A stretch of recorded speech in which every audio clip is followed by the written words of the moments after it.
Hi hello and welcome back to my channel Mena's lifestyle. எல்லோரும் எப்படி இருக்கீங்க? நாங்கள் எல்லாருமே ரொம்ப நல்லா இருக்கோம்.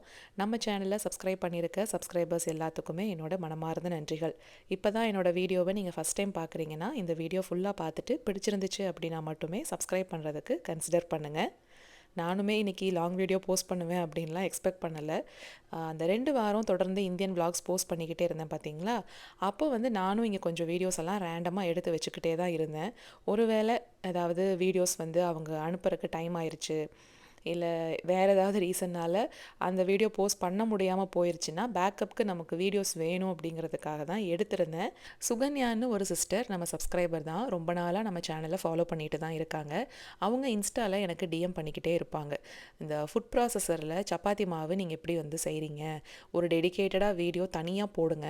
ஏன்னா ஷார்ட்ஸில் நீங்கள் போடும்போது அந்த ஒரு நிமிஷத்துக்குள்ளே உங்களையும் தப்பு சொல்ல முடியாது, டக்குன்னு அது ஓடிடுது. அதனால் ஒரு டெடிக்கேட்டடாக லாங் வீடியோவில் சொல்கிறீங்களா அப்படின்னு கேட்டிருந்தாங்க. கரெக்டாக அன்றைக்கி சாயந்தரம் டின்னருக்கு பார்த்தீங்கன்னா சப்பாத்தி தான் செய்யலாம் அப்படின்னு பிளான் பண்ணி வச்சுருந்தேன். கையில் பிசையலாம் அப்படின்னு தான் இருந்தேன்.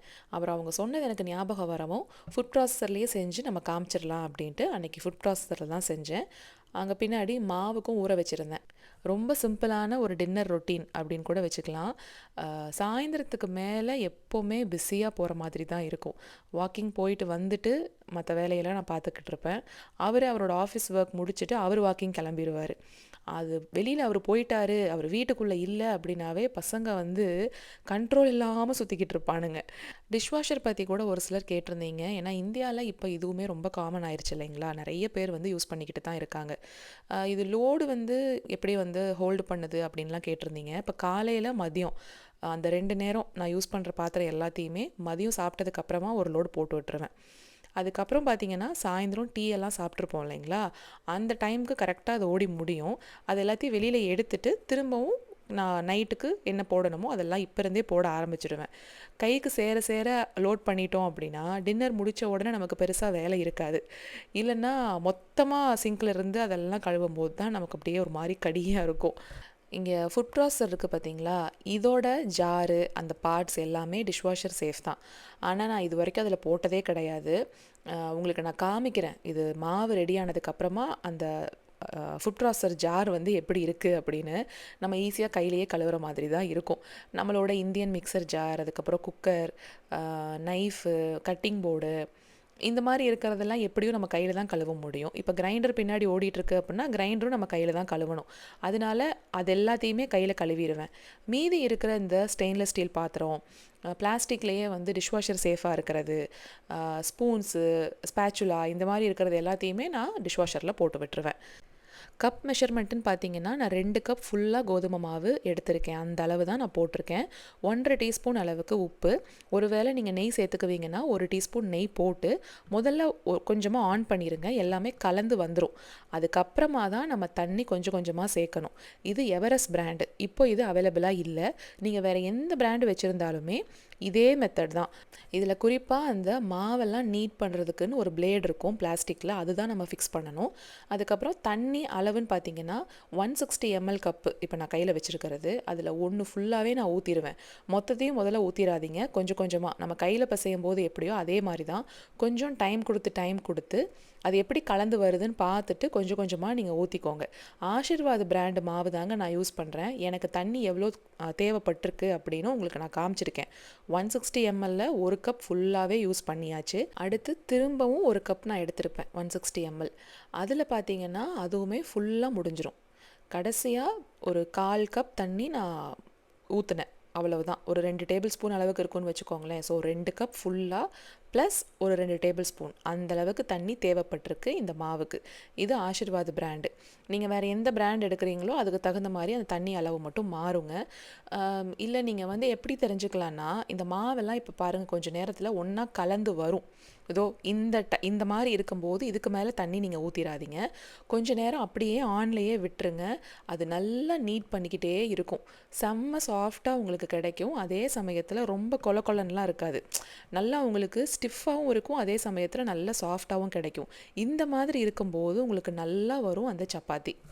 ஒரு சில சமயம் பார்த்தீங்க அப்படின்னா மாவோட அளவை பொறுத்து தான். இன்றைக்கி நான் 2½ கப் அளவுக்கு போட்டுட்டேன் இல்லைங்களா, அதனால அது வந்து அப்படியே சுத்த முடியாமல் சுற்றிக்கிட்டு இருக்கு. கொஞ்சம் அதில் கம்மி பண்ணியிருந்தோம் அப்படின்னா மொத்த மாவுமே கலந்துருக்கும். அந்த சின்ன சின்ன பிட்ஸ் எல்லாம் விழுந்திருக்கு பார்த்தீங்களா, அது கூட இருக்காது.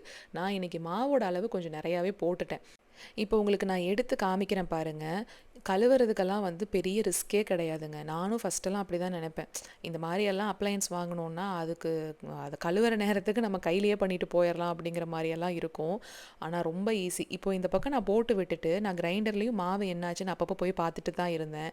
மற்ற வேலையும் செஞ்சுட்டு தான் இருந்தேன் அப்படிங்கிறதுனால ஈஸி தான், நமக்கு மல்டி டாஸ்கிங் பண்ணிக்கலாம்.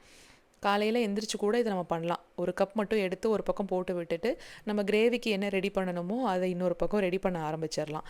கொஞ்ச நேரம் அப்படியே தண்ணியில் தெளித்து வச்சுட்டோம் அப்படின்னாவே ரொம்ப ஈஸியாக அந்த பிளேடுக்குள் இருக்கிறது கூட வந்துடும். அதனால் பெரிய ரிஸ்கெல்லாம் ஒன்றும் கிடையாது. தாராளமாக நீங்கள் வாங்கணும்னு நினச்சிங்கன்னா உங்களுக்கு எந்த பிராண்டு பிடிக்குதோ அந்த பிராண்டு வாங்கிக்கோங்க. சரிங்க, இப்போ இந்த H1B விசா அந்த பிரச்சனைக்கு வருவோம். ஏகப்பட்ட DM வந்திருந்தது, கமெண்ட் செக்ஷன்லையும் கேட்டிருந்தீங்க. இந்தியாவில் என்ன நியூஸ் வந்து சர்க்குலேட் ஆகிட்டுருக்கு அப்படின்னே தெரியலை. பட் நிறைய அப்டேட்ஸ் வந்து வந்திருக்கு. ஸோ அதை பற்றி நான் சொல்லிடுறேன். சத்தமில்லாமல் ட்ரம்ப் வந்து ஒரு ப்ரொக்ளமேஷன் சைன் பண்ணிட்டு உட்காந்துருக்காரு. பட் அதுக்கப்புறத்துலேருந்து பார்த்தீங்கன்னா ஒரே ஹாட் டாபிக்ஸாக தான் போயிட்டுருக்கு. முதல்ல இந்த மாதிரி ஒரு ப்ரொக்ளமேஷன் அப்படின்னு எங்களுக்கு அதை பார்க்கும்போது எங்களுக்குமே ஒரு குழப்பம்தான். இது யாருக்கு சொல்கிறாங்க, எல்லாருக்குமேவா, என்ன சொல்லியிருக்காங்க அப்படிங்கிறது புரியறதுக்கே எங்களுக்கு ஃபஸ்ட்டு வந்துட்டு கொஞ்சம் டைம் எடுத்துச்சு. அதுக்கப்புறம் தானே நாங்களே வந்து மற்றவங்களுக்கு சொல்ல முடியும். ஃப்ரெண்ட்ஸ், ஃபேமிலி எல்லாருமே அந்த நியூஸ் இந்தியாவில் பார்த்ததுக்கப்புறமா ஓ இது எல்லாருக்குமே போல இருக்குது, இனி அடுத்து என்ன அப்படிங்கிற மாதிரி தானே இருக்கும். ஆனால் லேட்டஸ்ட் அப்டேட் வந்ததுக்கு அப்புறமா தான் ஓகே இது வந்து இவங்களுக்கு தான் அஃபெக்ட் ஆகுது அப்படிங்கிறதே புரிஞ்சுது. ஸோ அதனால் என்ன அப்படிங்கிறத நான் சொல்லிடுறேன். இப்போ H1B விசாவை பற்றி தான் பேச போகிறோம் அப்படிங்கிறதுனால நான் கொஞ்ச நாளைக்கு முன்னாடி நடந்ததையும் சொல்லிட்டு அதுக்கப்புறம் இந்த லேட்டஸ்ட் நியூஸ்க்கு போகிறேன். இந்த செப்டம்பர் ஸ்டார்டிங்லேயே இல்லை கொஞ்ச நாளைக்கு முன்னாடியான்னு தெரிலங்க, டேட் எனக்கு சரியாக ஞாபகம் இல்லை. ஆனால் என்னென்னு வந்துச்சுன்னா நியூஸு, H1B விசா ஹோல்டர்ஸ்க்கு இந்த ட்ராப் பாக்ஸ் ஃபெசிலிட்டியை கேன்சல் பண்ணியாச்சு அப்படிங்கிற மாதிரி. இப்போ H1B விசா ஹோல்டர்ஸாக இருக்காங்க இல்லைங்களா, அவங்களுக்கு 3 இயர்ஸ் வரைக்கும் வேலிடிட்டி இருக்கும். ஓகேங்களா, அந்த 3 இயர்ஸ் முடிஞ்சிருச்சு அப்படிங்கும்போது கண்டிப்பாக நம்ம எக்ஸ்டென்ஷனுக்கு அப்ளை பண்ணணும். அந்த எக்ஸ்டென்ஷன் அப்ளை பண்ணுறது நம்ம யூஎஸில் இங்கிருந்துட்டே அப்ளை பண்ணிக்கலாம். ஆனால் ஒன்ஸ் நம்ம இந்தியா போயிட்டோம் அப்படிங்கும்போது, அது எப்போ போனாலும் சரி, இங்கேருந்து நம்ம எக்ஸ்டென்ஷன் அப்ளை பண்ணிவிட்டு நம்ம இந்தியா போயிட்டோம் அப்படின்னாவே திரும்பி உள்ளே வரும்போது கண்டிப்பாக விசா ஸ்டாம்ப் பண்ணிட்டு தான் நம்ம வர்ற மாதிரி இருக்கும். அதாவது ஃபஸ்ட்டு விசாக்கு அப்ளை பண்ணி விசா வாங்குகிறோம் பார்த்தீங்களா, அப்போது நம்ம அப்பாயின்மெண்ட் வந்து போட்டிருப்போம் விசா இன்டர்வியூக்கு. இப்போது எங்களுக்கு வந்து சென்னையில் தான் இருந்தது. அப்போது 2 நாள் நடக்குங்க. முதல் நாள் பயோமெட்ரிக்ஸ் அப்படின்னு சொல்லுவாங்க, 2வது நாள் தான் இன்பர்சன் இன்டர்வியூ இருக்கும். இந்த 2 நாள் நடக்கிறது பார்த்திங்கன்னா அந்த ஃபஸ்ட்டு விசா நம்ம அப்ளை பண்ணி வாங்கும்போது, அது H1Bயாக இருந்தாலும் சரி, H4ஆக இருந்தாலும் சரி, அந்த மாதிரி தான் நடக்கும்.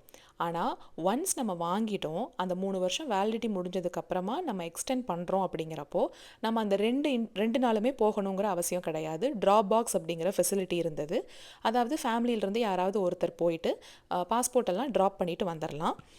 நமக்கு வந்து வீட்டுக்கு அந்த ஸ்டாம்பிங் பண்ணிவிட்டு கொரியர் பண்ணிடுவாங்க பாஸ்போர்ட்டை. இந்த மாதிரி தான் போயிட்டு இருந்தது. கோவிடுக்கு அப்புறம் என்னாச்சு, சென்னையிலேயே எங்களுக்கு ஸ்லாட் வந்து கிடைக்கவே இல்லை.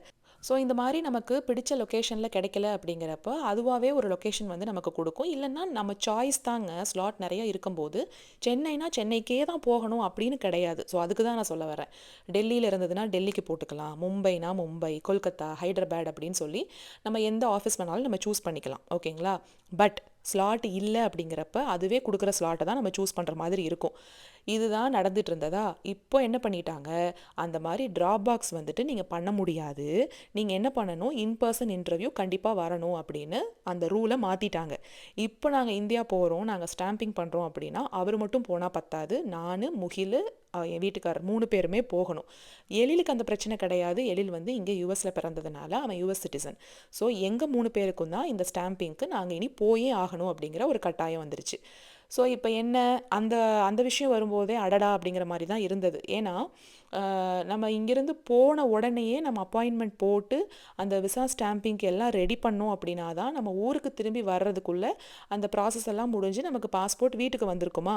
போகும்போதே ஜெட்லேகில் போகிறோம் அப்படிங்கிறப்ப குடும்பத்தில் எல்லாருமே போய் அந்த வேலையை பார்க்க முடியாது. அப்படிங்கிறதுனால வீட்டில் ஒருத்தங்க மட்டும் போனால் போதும் அப்படிங்கிறப்ப அது கொஞ்சம் ஈஸியாகவும் கன்வீனியண்ட்டாகவும் இருந்தது. அது உண்மை. அது வந்து கொஞ்சம் டிசப்பாயிண்டிங்காக இருந்தது. அந்த ஃபெசிலிட்டியை கேன்சல் பண்ணிட்டோம் அப்படின்னு சொல்லும்போது. இப்போ 3 பேருமே போகணும் இல்லைங்களா? அந்த இன்டர்வியூ வந்து 3 பேரும் போகிற மாதிரி இருக்கும். இது ஃபஸ்ட்டு நடந்துச்சு. அடுத்து இப்போ ரீசெண்டாக வந்த அப்டேட் என்ன அப்படின்னா, H1B விசா வச்சுருக்கவங்க இந்த மாதிரி போக முடியாது, வர முடியாது, ட்ராவல் பேன் இருக்குது, இவ்வளோ ஃபீஸ் வந்து கட்டிட்டு தான் திரும்ப வரணும் அப்படின்னு எல்லாம் போயிட்டுருக்கு இல்லைங்களா? அதெல்லாம் கிடையாதுங்க. இப்போ இது யாருக்கெல்லாம் அப்ளிகபிள் இல்லை அப்படின்னு ஃபஸ்ட்டு பார்த்துடலாம். அதாவது ஏற்கனவே H1B விசா வந்துட்டு வச்சுருக்காங்க, எக்ஸிஸ்டிங் விசா ஹோல்டர்ஸாக இருக்காங்க பார்த்தீங்களா, அவங்களுக்கு இது எந்த விதத்துலையுமே பாதிக்காது. ஸோ அவங்களுக்கு எந்த ப்ராப்ளமும் இல்லை. அவங்க வந்துட்டு யூஎஸ்குள்ளே வரும்போதெல்லாம் இந்த $100,000 வந்துட்டு பே பண்ணணும் அப்படிங்கிற மாதிரியான நெசசிட்டி வந்துட்டு இல்லை. அதுக்கப்புறம் விசா எக்ஸ்டென்ஷனுக்கு அப்ளை பண்ணியிருப்பாங்க இல்லையா இங்கே யூஎஸ்லேருந்தே, அவங்களுக்குமே இது அஃபெக்ட் ஆகாது. அடுத்து பார்த்தீங்க அப்படின்னா, நீங்கள் ட்ராவல் பண்ணுறீங்க, உங்களுக்கு வந்து ஏற்கனவே விசா வேலிடிட்டி எல்லாம் இருக்குது, நீங்கள் வந்து ஏற்கனவே ஒரு விசா ஹோல்டர், நீங்கள் வந்து சும்மா வந்து ஊருக்கு போயிட்டு வரீங்க அப்படிங்கிறப்போ உங்களுக்கும் எந்த ப்ராப்ளமும் இல்லை இதில். இப்போது யாருக்கு ப்ராப்ளம் அப்படின்னு பார்த்தீங்கன்னா, நியூ விசா ஹோல்டர்ஸ்க்கு தான். அதாவது இது வரைக்கும் நீங்கள் யூஎஸ்க்கு வரவே இல்லை, இப்போ தான் ஃபஸ்ட் டைம் H1B விசாவில் வரப்போகிறீங்க அப்படிங்கிறப்போ அவங்களுக்கு இது அஃபெக்ட் ஆகும். அதுவுமே பார்த்திங்கன்னா 2025 அப்படின்னு எந்த ஒரு கன்ஃபர்மேஷனும் வரலைங்க. 2026 இருந்து தான் இந்த சைக்கிள் வந்து அஃபெக்ட் ஆகும் அப்படிங்கிற மாதிரி சொல்லியிருக்காங்க. அந்த லாட்ரி சைக்கிள் நடக்கும் பார்த்தீங்களா, இந்த வருஷத்துக்கு அது ஏற்கனவே நடந்து முடிஞ்சிருச்சு. ஸோ அதனால அவங்களுக்கு ஏதாவது ப்ராப்ளம் இருக்குமா அப்படின்னு பார்த்தா இல்லை அப்படிங்கிற மாதிரி தான் சொல்கிறாங்க. 2026 அந்த லாட்ரி நடக்கும் பாருங்கள், அப்போ அந்த லாட்ரியில் செலக்ட் ஆகிறவங்களுக்கு தான் இந்த ப்ராப்ளம் அப்படிங்கிற மாதிரி வந்திருக்கு. ஆனால் நாளைக்கே கூட அது மாறலாம், இல்லை இன்னும் 2 நாளில் கூட வேறு என்ன அப்டேட்ஸ் வருது அப்படின்னு தெரியலை. இப்போ வரைக்கும் இருக்கிற அப்டேட்ஸை வச்சு மட்டும்தான் வந்துட்டு சொல்ல முடியும். எக்ஸிஸ்டிங் விசா ஹோல்டர்ஸ் வந்துட்டு தாராளமாக ட்ராவல் பண்ணலாம் அப்படிங்கிற மாதிரியும் சொல்கிறாங்க. ஸோ அதனால் ட்ராவல்லையும் எந்த பிரச்சனையும் இருக்க போகிறது இல்லை. என்ன ஒன்று அப்படின்னா, நிறையா பேர் வந்து ரெக்கமெண்ட் பண்ணுறது இப்போதைக்கு இன்னும் கொஞ்சம் நாளைக்கு ஃபுல் கன்ஃபர்மேஷன் வரட்டும், எல்லா விஷயங்களும் கிளியர் ஆகட்டும், அதுக்கப்புறமா நீங்கள் ட்ராவல் பண்ணுறதுன்னா அதை பாருங்கள் அப்படிங்கிற மாதிரி தான் எல்லாருமே ரெக்கமெண்ட் பண்ணுறாங்க. ஸோ எதுக்கு ரிஸ்க் எடுத்துக்கணும் அப்படின்னு ஒரு சைடில் யோசிக்கிறாங்க. இப்போது இந்த $100,000 அந்த ஃபீஸ்க்கு வரும். இது வந்து நிறைய நியூஸ் நானும் பார்த்தேன் இந்தியாவில். அது என்னன்னு போடுறாங்க, அந்த தனிப்பட்ட நபர், அந்த இண்டிவிஜுவல் பர்சன் வந்து பே பண்ணணும் அப்படிங்கிற மாதிரியெல்லாம் சொல்கிறாங்க. அது அப்படி கிடையாதுங்க, எம்ப்ளாயர் தான் பே பண்ணணும்.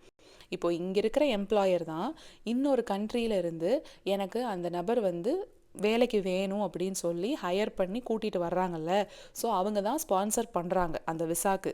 அப்போது இந்த மாதிரி $100,000 நீ பே பண்ணி நீ வேணா கூட்டிகிட்டு வந்துக்கோ அப்படிங்கிற மாதிரி ஒரு விஷயம் வந்தால் தான் அந்த எம்ப்ளாயர் என்ன பண்ணுவாங்க, இவ்வளோ செலவு பண்ணி நான் வேறு ஒரு கண்ட்ரியிலிருந்து ஆளை கூட்டிகிட்டு வர்றதுக்கு நான் இங்கே இருக்கிறவங்களையே ஹையர் பண்ணிக்குவேனே அப்படின்னு அவங்களுக்கு ஒரு ப்ரெஷரைஸ் பண்ணுறதுக்காகத்தான் இந்த ரூல் வந்திருக்கு அப்படிங்கிற மாதிரியும் பேசிக்கிறாங்க. எது எப்படி இருந்தாலும் புதுசாக இனி அப்ளை பண்ணி வர்றவங்களுக்கு கண்டிப்பாக இந்த $100,000 ஃபீஸ் வந்துட்டு மேண்டட்ரி, அது மட்டும் கன்ஃபார்ம்ங்க இப்போ வரைக்கும் இருக்கிற நியூஸில். அதுவுமே வந்து பார்த்திங்கன்னா வருஷம் பே பண்ணணும் அப்படிங்கிற மாதிரியெல்லாம் சொல்லிட்டு இருந்தாங்க. அது அப்படி கிடையாது, அது ஒன் டைம் ஃபீ. ஒரு தடவை அந்த விசா வாங்கிட்டு நம்ம வர்றோம் அப்படிங்கிறப்ப அந்த எம்ப்ளாயர் கண்டிப்பாக அதை பே பண்ணி தான் அவங்கள வர வைக்க முடியும். ஸோ இது வந்து இந்த மாதிரி தான் இப்போ வரைக்கும் இருக்குது. இது நாளைக்கு வந்து சேஞ்ச் ஆகலாம், இல்லை இன்னும் ஒரு வாரம் கழித்து மாறலாம், அது எப்படின்னு தெரியலை. பட் இப்போ வரைக்கும் இருக்கிற நியூஸ் இதுதான். ஒரு பக்கம் எங்களுக்கு எந்த பிரச்சனையும் இல்லை அப்படின்னு இருந்தாலும், இன்னொரு பக்கம் புதுசாக வர்றவங்களுக்கான வாய்ப்புகள் வந்து குறையுது இல்லைங்களா, அது நினைக்கும் போது கொஞ்சம் கஷ்டமாகவே இருக்குது. ஏன்னா நிறைய பேருக்கு ஒரு ட்ரீமாகவே இருந்திருக்கலாம், அவங்களுக்கெல்லாம் கண்டிப்பாக இந்த நியூஸ் வந்து பெரிய டிசப்பாயின்மெண்ட் தான். இப்போ என் வீட்டுக்காரர் பார்த்தீங்கன்னா H1Bயில் இருக்கார், நான் வந்து H4 டிபெண்டன்ட் விசாவில் தான் இருக்கேன். ஸோ ஃபஸ்ட்டு இந்த நியூஸ் வரும்போது எங்களுக்குமே கொஞ்சம் கன்ஃபியூஷனாக தான் இருந்தது. அப்போ என்ன நினச்சோன்னா, அப்போ அவர் வர முடியாது, ஊருக்கு போகிற மாதிரி இருந்தால் நான் மட்டும்தான் பசங்களை கூட்டிகிட்டு போயிட்டு வர முடியும் போல இருக்குது அப்படி தான் நினச்சிட்டு இருந்தோம். ஆனால் லேட்டஸ்ட்டாக வந்த நியூஸ்க்கு அப்புறமா தான் சரி ஓகே எல்லாருமே போய்க்கலாம் வந்துக்கலாம், நமக்கு எந்த ப்ராப்ளமும் இல்லை அப்படிங்கிறதே தெரிஞ்சுது. இன்னும் அவர் ஆஃபீஸ்லேருந்து மெயில் வருங்க, அப்படி மெயில் வந்துருச்சு அப்படின்னா ஃபுல் கிளாரிட்டி கிடைச்ச மாதிரி இருக்கும். கண்டிப்பாக இங்கே இருக்கிறவங்களுக்கு இது எல்லாமே தெரிஞ்சிருக்கும். நான் இந்தியாவிலேருந்து கேட்டவங்களுக்காக தான் இந்த எக்ஸ்ப்ளனேஷனே கொடுத்தேன். பொதுவாகவே எல்லா வெள்ளிக்கிழமையிலையுமே ட்ராஷ் டே இருக்கும் இங்கே. வியாழக்கிழமை நைட்டு எல்லா ரூம்லையும் இருக்க ட்ராஷையும் எடுத்து கொண்டு போய் வெளியில் வைக்கணும். அந்த வேலை தான் அவர் பார்த்துட்டு இருந்தார். நான் இங்கே மாவையுமே கலக்கி எடுத்து வச்சுட்டேன். இது அடுத்த நாள் காலையில் மாவு நல்லா பொங்கி வந்திருக்கு. கொஞ்சமாக எடுத்து கலக்கி சம்படத்தில் ஸ்டோர் பண்ணிவிட்டு மீதி இருக்கிறத அன்றைக்கி பிரேக்ஃபாஸ்ட்டுக்கு நாங்கள் யூஸ் பண்ணிட்டோம். இந்த வின்டர் சீசன் வந்தால் மட்டும்தான் கொஞ்சம் டைம் எடுக்கும் மாவெல்லாம் ஃபெர்மெண்ட் ஆகி வர்றதுக்கு. ஆனால் போன வருஷம் பார்த்திங்கன்னா வின்டருமே ஓரளவுக்கு மேனேஜ் பண்ணிக்கிற மாதிரி தான் இருந்தது. சாயந்தரம் அரைச்சி வச்சேன் அப்படின்னா காலையில் எந்திரிக்கும் போது நல்லாவே பொங்கி வந்திருக்கும். இந்த வருஷம் எப்படின்னு தெரியலை. இப்போ செப்டம்பர் கடைசியாக போகுது, இன்னுமே எங்களுக்கு குளிர ஆரம்பிக்கலை இங்கே. அதனால் இந்த வருஷமும் ஓரளவுக்கு மேனேஜ் பண்ணிக்கலாம் அப்படின்னு தான் நினைக்கிறேன். கடையிலிருந்து பன்னீர் வாங்கிட்டு வந்தாலும் சரி, வீட்டில் ஹோம்மேடாக பன்னீர் செஞ்சாலும் சரி, பாதி யூஸ் பண்ணிட்டோம் மீதி கொஞ்சம் இருக்குது அப்படின்னா அதை எப்போவுமே நான் ஒரு கண்டெய்னரில் தண்ணி ஊற்றி தான் ஸ்டோர் பண்ணுவேன். ஏன் இந்த மாதிரி தண்ணியில் ஸ்டோர் பண்ணி வைக்கிறீங்க அப்படின்ட்டு ஒரு சிலர் கேட்டிருந்தாங்க. ஏற்கனவே வீடியோஸில் சொல்லியிருக்கேன், புதுசாக ஃபாலோ பண்ணுறவங்களுக்கு மேபி தெரியாமல் இருந்திருக்கும். இப்போ இங்கே ஒரு பாதியை குட்டி குட்டியாக கட் பண்ணி நான் ஸ்டோர் பண்ணி வைக்க போகிறேன். இதில் நான் தண்ணியெல்லாம் ஊற்றலைங்க, ஏன்னா அடுத்த நாள் காலையிலேயே நான் ஒரு ரெசிபிக்கு நான் பிளான் பண்ணியிருக்கேன். அதனால இதை அப்படியே கட் பண்ணி மட்டும் வச்சுட்டேன். இன்னொரு பாதியை தான் தண்ணியில் ஊற்றி வைக்க போகிறேன். ரொம்ப வறண்டு போகாமல் ஹார்டாகாமல் கொஞ்சம் சாஃப்டாகவே இருக்கும், அதுக்காக தான் தண்ணியில் போட்டு வைக்கிறது. இந்த ஸ்டோர் பண்ணி வைக்கிற பன்னீரையுமே நீங்கள் 2 நாளையில் யூஸ் பண்ணிடுவீங்க அப்படின்னா இந்த மாதிரி அந்த தண்ணியை ஊற்றிட்டு அந்த தண்ணியை எடுத்து டிஸ்கார்ட் பண்ணிவிட்டு நீங்கள் அப்படியே யூஸ் பண்ணிக்கலாம். இல்லை ஒரு 10 நாள் வரைக்குமே இந்த பன்னீரை நான் ஸ்டோர் பண்ணணும் அப்படிங்கும்போது 2 நாளைக்கு ஒரு தடவை தண்ணியை மட்டும் மாற்றிடுங்க. சமைக்கும் போதுமே ஃப்ரிட்ஜிலிருந்து வெளியில் எடுத்து வச்சுட்டு கொஞ்சம் வெதுவெதுப்பான தண்ணியில் போட்டு வச்சுருங்க. அது எந்த ரெசிபியாக இருந்தாலும் சரி, கடைசியாக தான் பன்னீர் நம்ம எப்படியும் சேர்ப்போம். அப்போது அந்த தண்ணியிலேருந்து வடித்து எடுத்துகிட்டு நம்ம சேர்த்துக்கலாம். அந்த மாதிரி அந்த வெதுவெதுப்பான தண்ணியில் போட்டுட்டு நீங்கள் சேர்க்கும்போது எந்த ரெசிப்பியில் சேர்க்குறமோ அதோட இன்க்ரீடியன்ட்ஸ் எல்லாத்தையுமே அது எடுத்துக்கிட்டு சாஃப்டாகவும் நல்ல ஜூஸியாகவும் இருக்கும் சாப்பிட்றதுக்கு. முட்டையோட ஓடெல்லாம் கொஞ்சம் காய வச்சுருந்தேன் ரோஸ்ட் அடிக்கு போடுறதுக்கு. எங்கள் அப்பாவுக்கு இன்றைக்கி பர்த்டே. அதுக்கப்புறம் என்னோடய பெஸ்ட்டு ஃப்ரெண்ட் நிவேதா, அவளுக்கும் இன்றைக்கி பர்த்டே. அவங்களுக்கு உங்களோட வாழ்த்துக்களை நீங்கள் சொல்லிடுங்க. திருமண நாள் பிறந்த நாள் கொண்டாடுற அனைவருக்கும் என்னோடய மனமார்ந்த நல்வாழ்த்துக்கள். வேறு எந்த விஷயமே நான் கவனிக்கலை கமெண்ட்ஸில். அப்படி இருந்ததுன்னா நம்ம அடுத்த லாங் வீடியோவில் மென்ஷன் பண்ணிடலாம். ஸோ யாரும் தப்பாக எடுத்துக்க வேண்டாம். இந்த வீடியோ பிடிச்சிருந்துச்சுன்னா மட்டும் ஒரு லைக் கொடுங்க. அடுத்து ஒரு லாங் வீடியோவில் பார்க்கலாங்களா? Until then tata, bye bye.